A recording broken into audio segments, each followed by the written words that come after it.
Hello, hello, you fabulous interior design professional, you. How are you? I miss you. Wouldn't it be great if we could just hang out face to face? I think those days are coming. I think they're coming soon. But in the meantime, so much to do in our business life, right? So much. And today we're going to talk to somebody who had to think quickly on her feet. You know, when life turns upside down, what are you going to do? Well, this fabulous interior designer, her name is Gillian Crone, by the way, Jillian decided to dig deeper and aim higher rather than retreat into her shell, which I gotta tell you, must have been at least a little bit tempting. Suddenly, she finds herself as a single mom, and she has no net to fall back on. Business prospects are dried up, and somehow this amazing woman finds the courage to aim for big results, not just to survive, but to go bigger. Jillian really is a living testimonial to anyone who has found herself thinking it may be time for reinvention, or who has found himself thinking it may be time for reinvention, or who has found their self thinking it may be time for reinvention. I think we all can relate. Jillian graduated from Eastern Michigan University in 1996 with a Bachelor of Science degree. She mentored under a well-known, well-respected Canadian interior designer, a legend, Gary Nichols, in a small town, London, Ontario.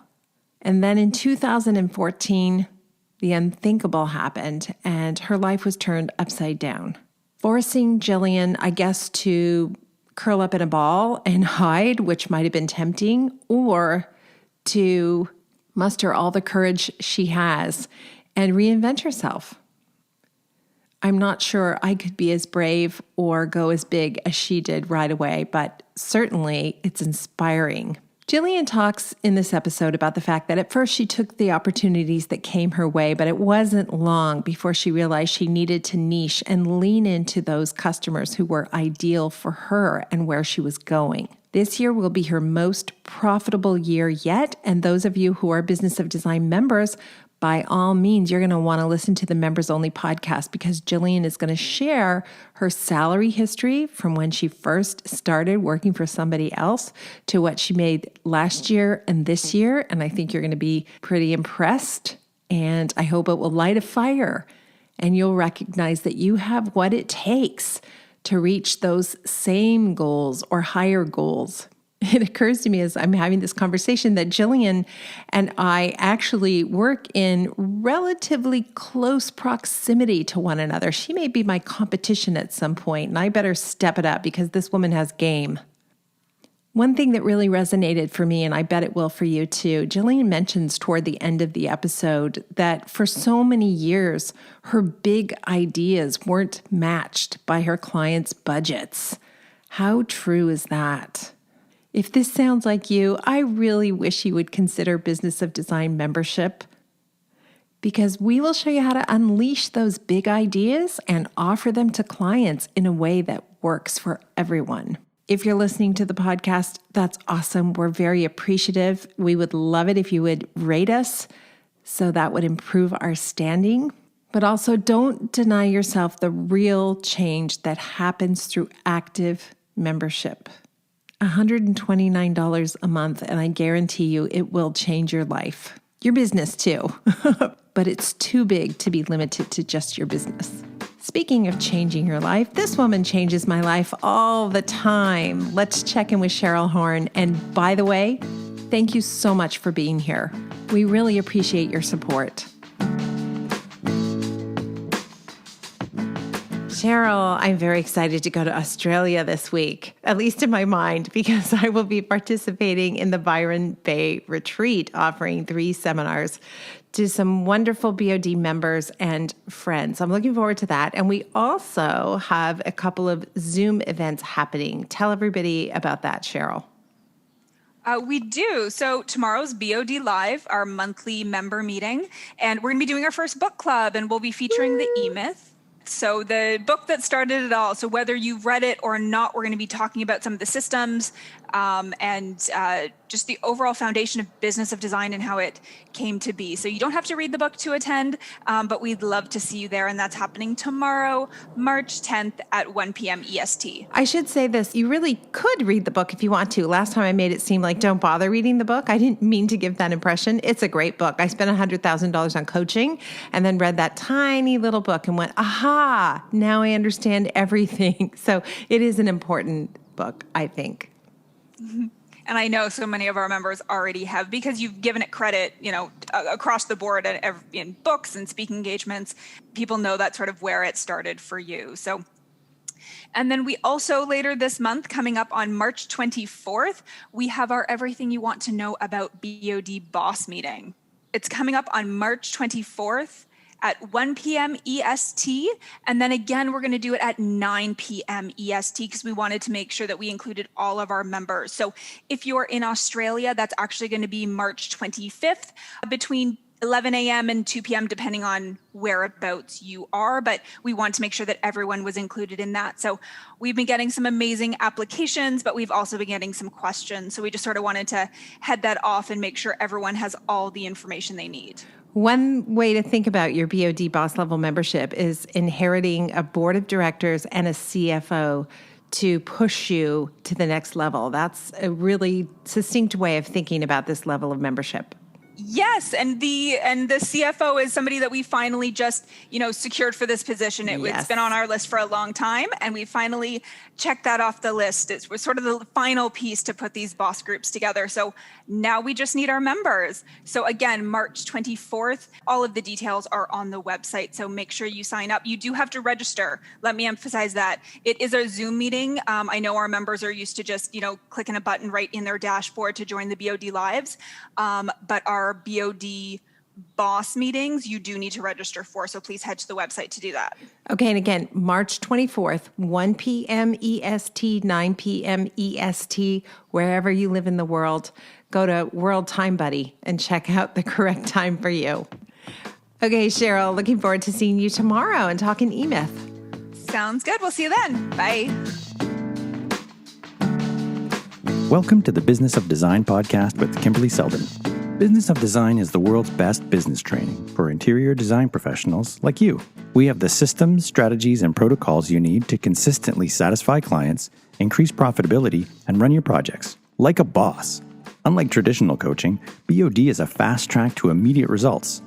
Don't try to do this alone.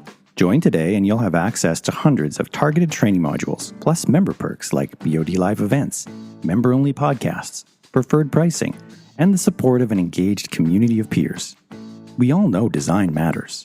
At Business of Design, we think designers matter too. Hello, Jillian. How are you? I'm fine, thank you. How are you? Good, thanks. Where are you? Tell everybody where you are. I am located in Blue Mountains, Ontario, Canada, right in ski country. I know exactly where that is. In fact, I have a client who lives in that area. It's beautiful. And you are going to tell us how your business has really transformed and leveled up recently. And I do want to point out for everybody who's listening, if you're not familiar with Blue Mountain, Ontario, it's a small town. It's not a huge town, right? And so you can just kind of disabuse yourself immediately of this idea that, wow, Jillian, everything Jillian's going to talk about will work for her because she lives in a big city and I live in a small town. That just isn't true, right, Jillian?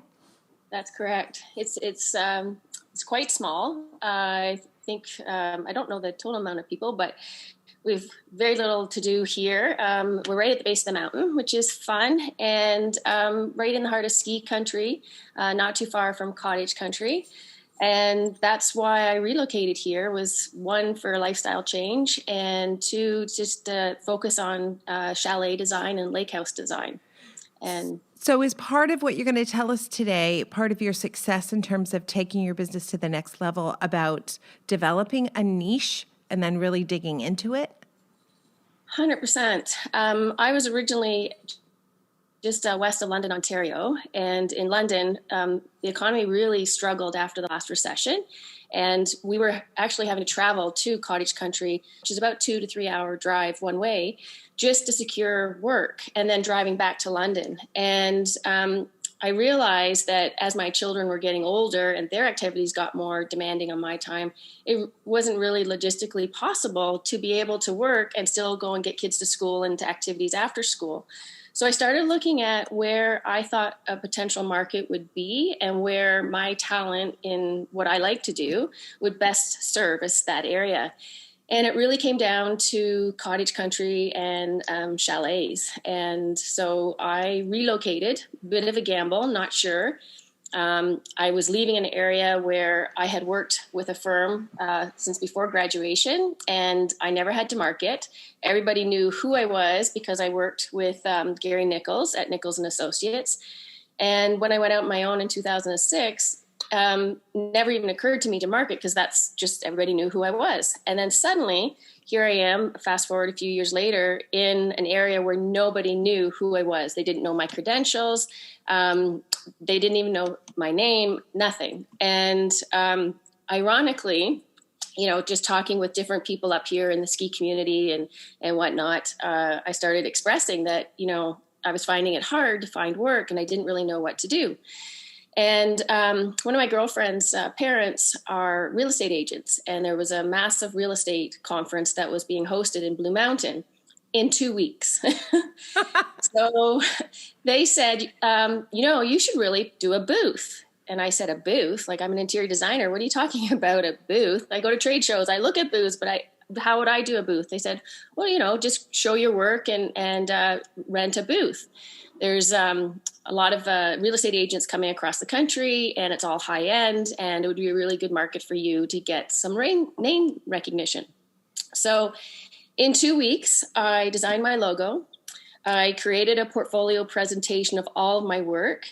I went to a sign company and had my key projects put up on 2 massive billboards and had my logo put on another couple, and had a girlfriend who had a minivan, and we loaded up furniture from my house. I created a vignette, brought my laptop. I'd never counted how many pictures I'd had finished a project. I had over 2,000. I thought, well, I'll just loop through on my laptop and people can see from start to finish the transition of the homes. And these billboards will create, a brand recognition for myself.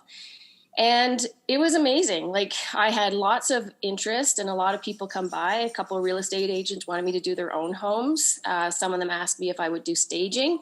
And at that point, I was going to do anything just to get out there. At the end of the trade show, 2 magazines came up to me. And they both said, your work is phenomenal and it's way different than what people are doing. And we would love to showcase you in our magazine. Would you mind if we did an interview?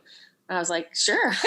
Gee, let me think. Yeah, no, that's okay. I'm okay with that. Wait, before you go on, I just have to say, if we stop the podcast right now, I feel like everybody got so much information there because I wonder, people ask all the time, what do I do to market my business? And 2 things came up. Number one, you take a booth at a real estate show, not at an interior design show, marketing to other interior designers, but at a real estate show. And then number 2, if you're going to invest in a marketing endeavor, then go all in. You spent real money pulling together a booth that got people's attention. Good for you. Anyway, the magazine was phenomenal. They just kind of talked about me relocating and talked about my credentials. And it was just a small blurb. And from that, and there was a photograph of me. And being in a small town, everybody kind of knows everybody. And I was at a yoga class of all things when the yoga instructor approached me after class and said, we've got this century-old home. It's under construction and we're really struggling, with just picking some colors and finishes for the kitchen. Do you mind helping? And I said, sure, no problem. Well, that turned into a full year project, 4 stories, gut from top to bottom, and everything, all finishes, revitalize the house, but mesh it with their mid-century modern feel. Wow. Now, was there any awkwardness because she said, you mind helping out? That sounded to me like as a friend or something. Like, was there any awkwardness in introducing your contract and your fee schedule and how it all was going to work? Not really, because once I got there and went into the home and it was unlivable, it was right down to the stud walls. And we talked about, basically selling myself and what I saw that they needed, that they hadn't recognized what they needed. And, my scope was to be there just to help pick paint finishes for the stains on the kitchen cabinetry. But as I started talking to her, have you thought about lighting? Have you thought about the backsplash and how that flows? And how are you going to integrate that with your, you've got a house built in the 1800s. How are you integrating that with your mid-century modern furniture? Are you keeping the history of the house? By asking those types of questions, she quickly realized, she goes, I'm way in over my head. And I said, look, this is my billable rate. I can bill you by hour and we can just go from there. And you ask me and how much you need me, I just bill you for that time. And that's how it started. And then it just expanded from there. I love this story. Yeah, it's true. It's just where you are sometimes the right place, and not being afraid to speak up. And just because it's not something that maybe is historical and what we would do as an interior designer doesn't mean that it might not work. So not everything works, but don't be afraid to try things and see how it works. Because after I got that project going, I called the magazine back and I talked to them, and I thanked them for the opportunity of getting my name out there, and said that had worked so well that I had a project that I thought that they might be interested in photographing for the magazine. And I brought the editor and the sales rep to the house at the client's permission, of course.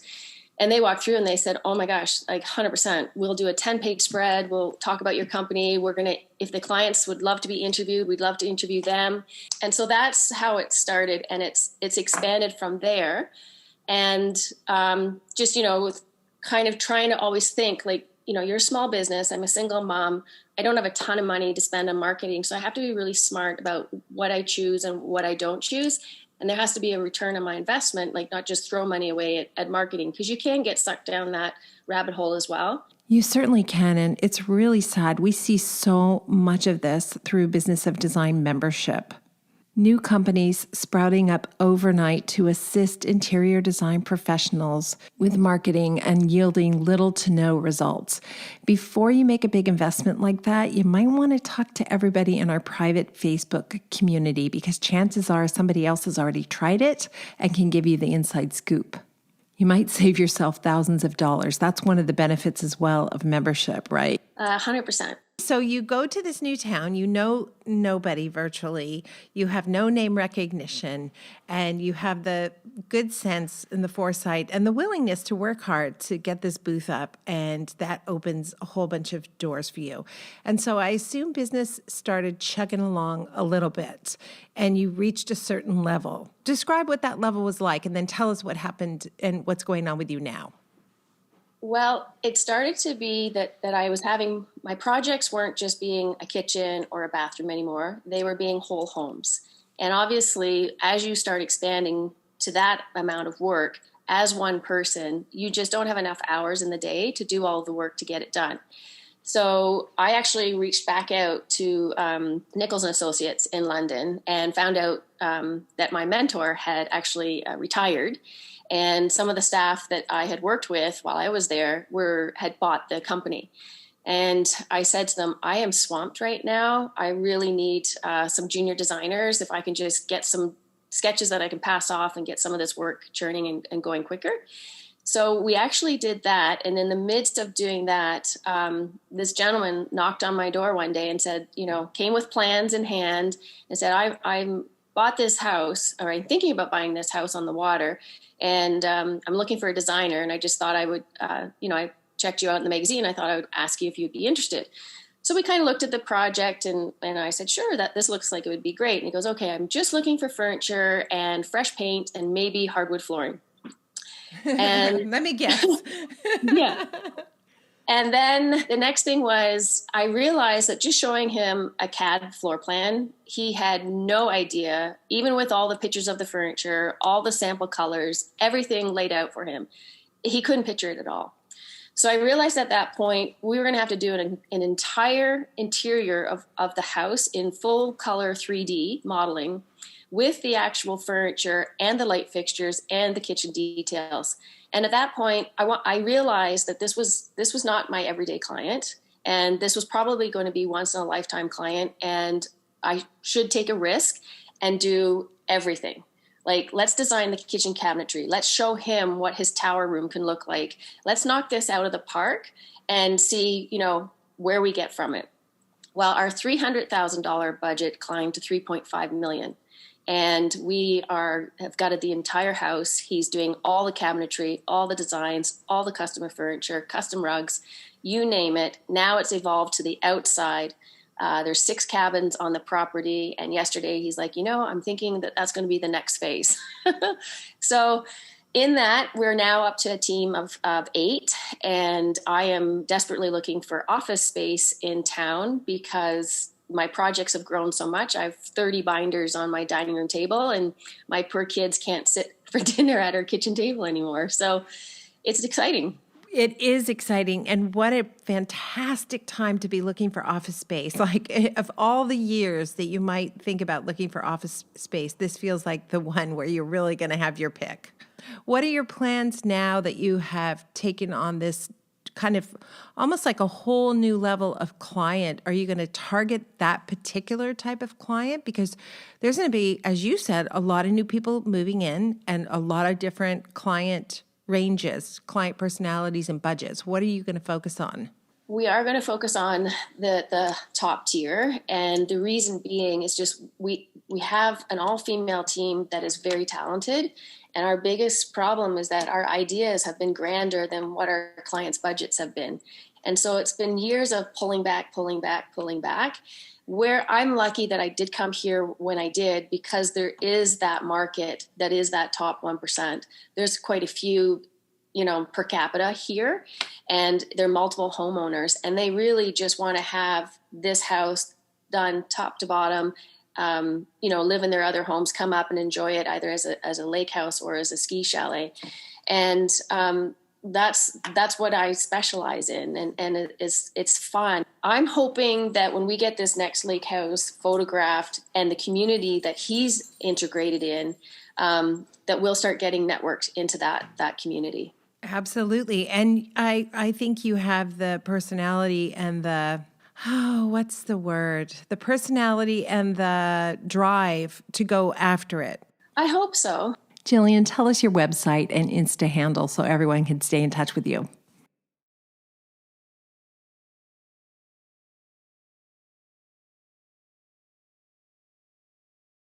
My website is www.jillianco.com. So that's GILLIANCO.com. And my Instagram right now is still Gillian Crone. I'm trying to get a commercial one, which they were sending me emails last night. So hopefully that'll be updated on the website as soon as we've got that linked on. One of the things, you look at some of like famous designers and they have a look. And my background, where I started from out of London, you couldn't have one look because there just wasn't enough work. You had to be a look of whatever your clientele was. And so my background and my images are different. They're quite different. It'll go from rustic to modern to, condos to lake houses. And so I'm feeling that now that I've got where I am, there is going to start becoming more of a look because my hands aren't being tied as much as it used to be. Yes. Oh my gosh. I can so relate. I'm just about to embark on this journey. We have been so busy with Business of Design. I have neglected my interior design firm, not the clients and the projects, but I've neglected any marketing, my website, any collaterals. I've just been ignoring them for the last year while we've been so busy revamping the courses. So thank you so much for the push. We like to end every episode with design intervention. What comes to mind? I think the thing that comes to mind, if I was to look at my career, what is things that I would want to improve on? Obviously, being a sole proprietor has its restraints in trying to get the work done and keep up with the bookkeeping. So one of the suggestions that Gary had given me was to hire the best bookkeeper you could. And that has helped a ton.